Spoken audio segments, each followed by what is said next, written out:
Okay, so if you need to get to your spark plugs on an X350 XJ6, then you will find that on the right hand bank, as you look at the engine, you can access the coil packs on this side, no problem at all. However, the large variable length intake manifold will block easy access to the coils on this side.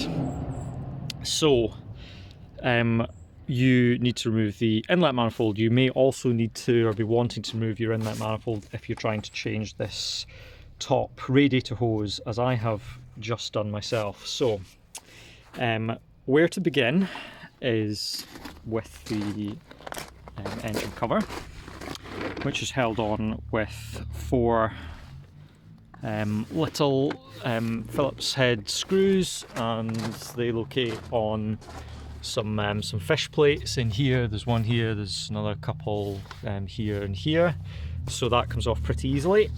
Next thing to do is to get the inlet hose off, which fits in there as so. This one's pretty easy to come off. There's a Jubilee there, they just pull off.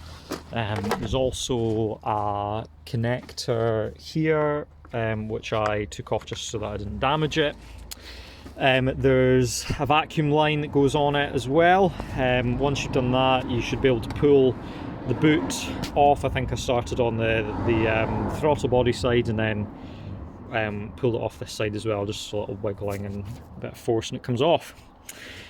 Then what you'll need to do is sort of work around this throttle body assembly. So there's a plug here and another little plug here.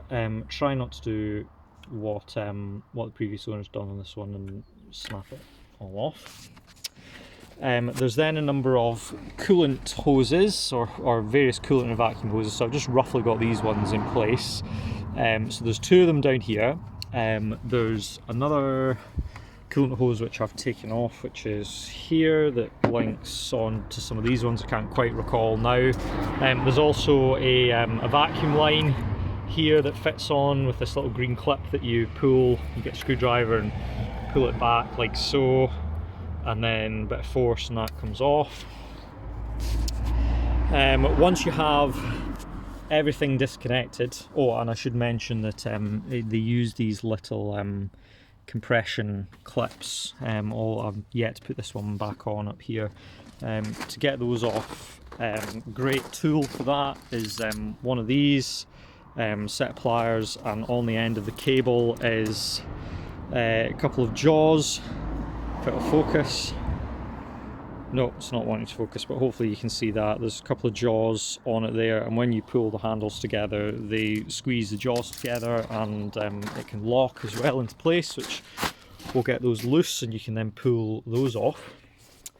Once you have those off, you will need to start unbolting the manifold itself. So the main bolts are 1, 2, 3, 4, 5, and then the last little one is hiding down the back here. See if I can put my finger on it. Yes, it's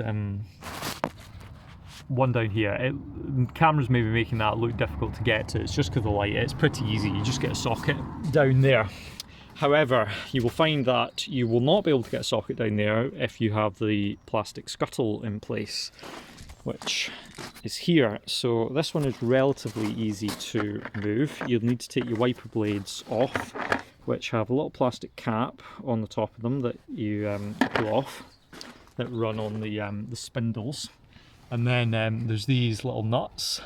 They come off, and then once they're off, you can pull your wiper blades off.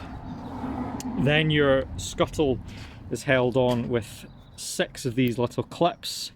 You can see they have like a square dowel that pushes into them, and you can see that it's got these lips in it. All you need to do is get a pair of little thin flathead screwdrivers on and pull this center square out, and that will allow you to remove all those clips. So there's 1, 2, 3, and then on the opposite side 1, 2, and 3. And you can see the sort of recesses that they go into there.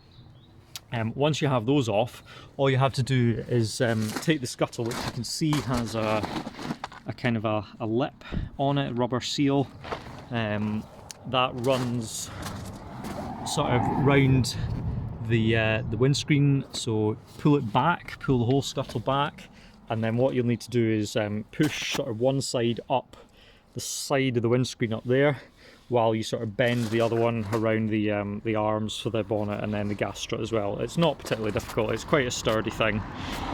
Once you have that off, you'll be able to get to the bolts there. There's also a little bracket with a 10mm head bolt there. The other ones are all 8s. And under here, on this little bracket, there we go, there's another 10mm down there. It looks bad again, but you can get a sort of 3/8 socket, which I've just finished here on that. Once you have got all the bolts off, you'll be able to start lifting the manifold out, but be careful because on the back of here you have 3 electrical plugs and 2 vacuum hoses. So there's the main plug you can see is here, and then if I put the torch on, you can see there's another plug here, and then there's a duplicate of that, which you can see, if I can focus it, you can see down there. They're quite hard to get off, so if you loosen the inlet manifold right off, you'll be able to start withdrawing the inlet manifold slightly towards the front of the car, and you'll get the access that you need to get those off. Once those are off, you will be able to just lift the manifolds off the car, and that will give you access to your coil packs, which are pretty simple and pretty much the same as any other car. So they have these little clips on the connectors. You can either push those down, or I found some success with them very gently lifting the tab from the other side with a screwdriver, and then you pull the plug off, and then there's an 8mm bolt here which you can undo, and then the whole coil pack comes off, and then you've got the spark plugs under there, and they take a 14mm spark plug socket.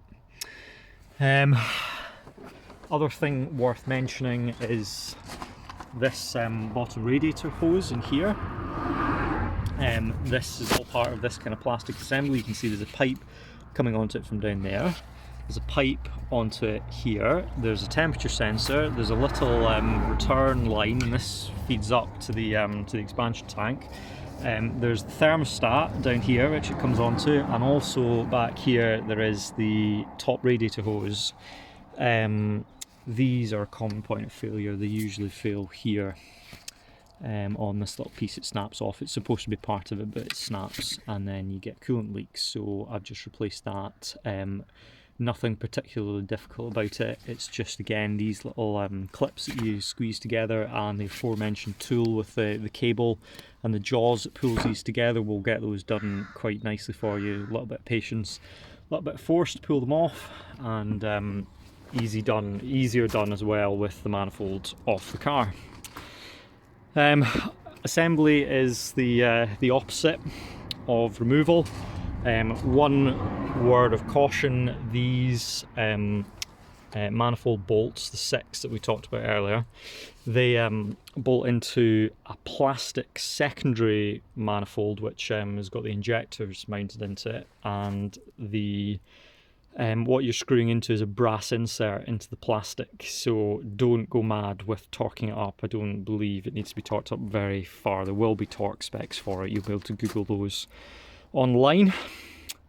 And that is it pretty much. Probably one of the more difficult spark plug changes I've ever done, but in the grand scheme of things, nothing that's overly complicated, just quite a lot to do. So I hope that's been helpful for someone else, because I certainly couldn't find a guide on this. And good luck.